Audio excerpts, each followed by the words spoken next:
मतपेटी खुलने के एक वीडियो को लेकर विवाद शुरू हो चुका है। दरअसल पूर्व केंद्रीय मंत्री अरुण यादव ने सोशल मीडिया प्लेटफॉर्म एक्स पर लिखकर मतपेटी खोलने के आरोप लगाए। चुनाव आयोग से शिकायत कर जांच की मांग की है। यह मामला बालाघाट के पॉलिटेक्निक कॉलेज का बताया जा रहा है। कांग्रेस का आरोप है कि कंट्रोल रूम में रखी मतपत्रों की पेटियों को अधिकारियों और कर्मचारियों ने खोला है और कांग्रेस के कार्यकर्ताओं ने इस नापाक हरकत को पकड़ लिया। जो वीडियो वायरल भी हो रहा है उसकी न्यूज़ 18 पुष्टि नहीं करता। तो ये देखिए, मतपेटियों को खोलते वक्त ये तस्वीर भी आपको हम दिखा रहे हैं। कांग्रेस कार्यकर्ताओं ने यहाँ पर जिस तरीके से पेटियों को खोला गया है अब उस पर ऐतराज जाहिर किया जा रहा है।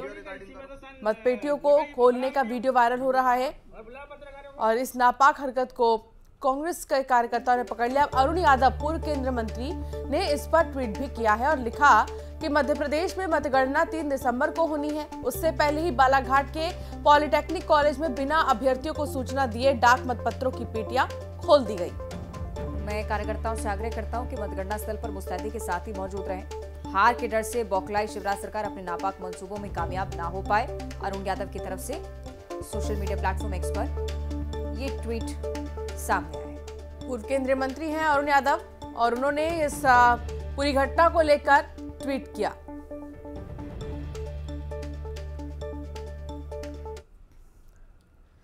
बालाघाट में मतगणना से पहले पोस्टल वोट खोलने का मामला निर्वाचन आयोग पहुंच गया है। कांग्रेस के प्रतिनिधिमंडल ने मुख्य निर्वाचन पदाधिकारी अनुपम राजन से मुलाकात कर मामले की शिकायत की। वहीं कांग्रेस के चुनाव कार्य प्रभारी जेपी धनोपिया ने कहा कि ये काम जिला निर्वाचन अधिकारी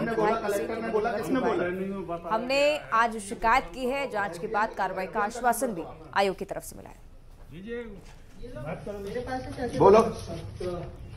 बोलो नंबर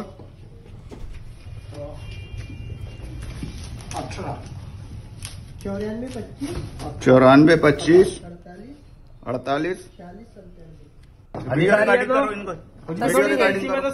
जो निश्चित तौर पर कहीं ना कहीं सोशल मीडिया पर वायरल होती हुई, पर ये कहीं ना कहीं स्पष्ट नहीं होता है कि आखिर क्या सच में यहाँ पर मतपेटी खोलकर वोटों की गिनती की जा रही थी या किसी हेराफेरी की आशंका। हमारे कोई मामले में कुछ निर्वाचन के नियम कानून अधिकारी और यहाँ पर मुख्य निर्वाचन पदाधिकारी अनुपम राजन जी से मिले हैं, ज्ञापन दिया कांग्रेस कमेटी की ओर से। लेकिन बाद में उन्होंने ऐसा लगता है कि दवा में उन लोगों की वीडियो बनवा के जारी किए जा रहे हैं कि साहब हमारा सब ठीक हो गया है, कोई प्रॉब्लम नहीं है। सवाल प्रॉब्लम का नहीं है, अपराध तो अपराध है। क्या 2 तारीख को निकलने वाले पेरेड्स को आप 27 तारीख को निकाल सकते हो? बिना कलेक्टर की अनुमति कैसे निकल सकता है? इसलिए उसकी जांच होना चाहिए और जो निश्चित रूप से जो कार्रवाई हुई है उस कार्रवाई के बारे में इनको देखना चाहिए कि अगर कोई गलत हुआ है 2 तारीख के बदले कलेक्टर के निर्देश या किसी के भी इस पर हुआ है तो उनको कार्रवाई होनी चाहिए। और हमारा तो कहना है कलेक्टर गिरीश कुमार मिश्रा इसके लिए जिम्मेदार है, उन्हें तत्काल सस्पेंड किया जाना चाहिए, कार्रवाई होनी चाहिए। सुना कह रहे थे कि कार्रवाई होनी चाहिए इस पूरे मामले को लेकर। हालांकि इस वीडियो की सत्यता क्या है अभी भी स्पष्ट होना बाकी है और इसी के चलते न्यूज़ 18 ने इस वायरल वीडियो की पुष्टि नहीं करता। कांग्रेस कार्यकर्ता क्या कह रहे हैं ये भी हमने आपको बताया। सीधे तौर पर आरोप है कि कहीं ना कहीं प्रदेश सरकार किसी प्रकार की हेराफेरी ईवीएम के साथ कर रही है।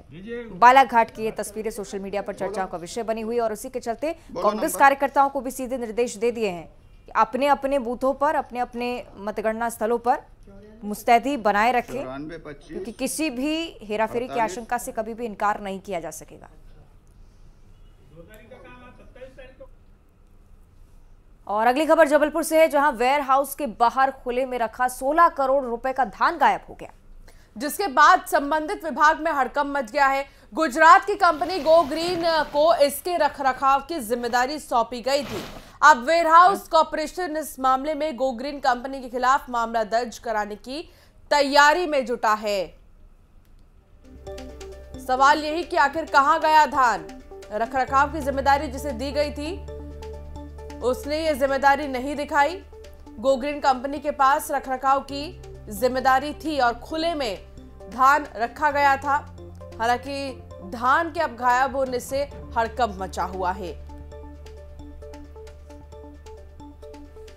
गो ग्रीन कंपनी जिसके नाम पर कई सारी अनियमितताएं पहले से भी दर्ज हैं।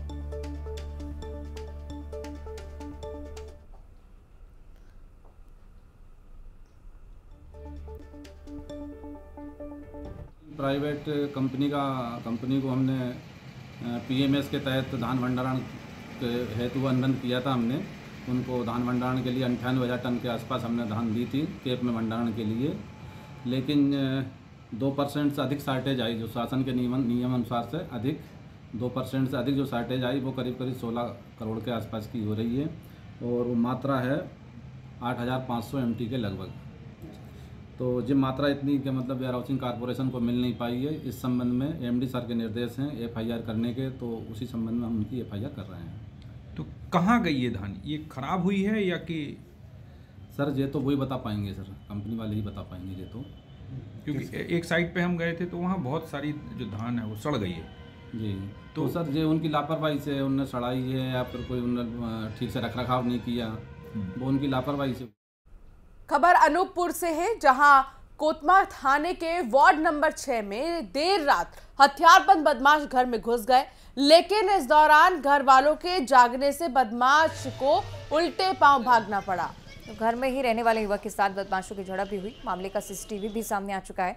पुलिस तस्वीरों के आधार पर आरोपियों की तलाश में जुटी हुई। तस्वीरें हम आपको लगातार दिखा रहे हैं, लेकिन कितने बेखौफ बदमाश घर में घुसकर वारदातों को अंजाम दे रहे हैं। हथियार लेकर बदमाश यहां दाखिल हुआ, घर के लोगों से झड़प भी हुई, और ये CCTV फुटेज, इसके जरिए पुलिस आरोपी की तलाश में जुटी हुई है।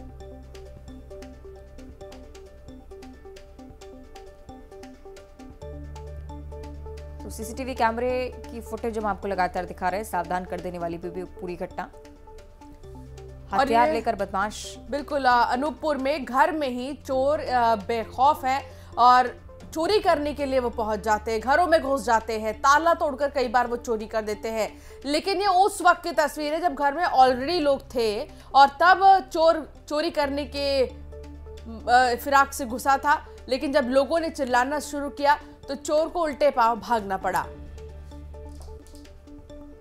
उमर पिता शफीक खान के घर में 26-27 तो 11/2023 की दरमियानी रात में कुछ अज्ञात बदमाशों के द्वारा छत के रास्ते से उमर के घर में घुस करके चोरी करने की नीयत से घुसे हुए थे। अचानक परिवार वालों की नींद खुली, उसी समय फिर उनसे धक्का मुक्की करके जो अज्ञात चोर है वो भागने में सफल हुए, जिस पर थाने में जिसकी सूचना दी गई है, जिस पर अपराध पंजीबद्ध कर विवेचना की जा रही है। फुटेज के आधार पर इसमें टीम गठित कर दी गई है और इसमें जैसे फुटेज की आइडेंटिफाई होगी उस आधार पर कार्रवाई की जाएगी। कहते हैं कि मन में हौसला हो तो दुनिया में कोई भी काम असंभव नहीं है। कुछ यही करके दिखाया सीहोर के PG कॉलेज के 2 NCC कैडेट्स ने, जिन्होंने देश में राष्ट्रीय स्तर पर आयोजित हुई भारतीय सेना की अग्नि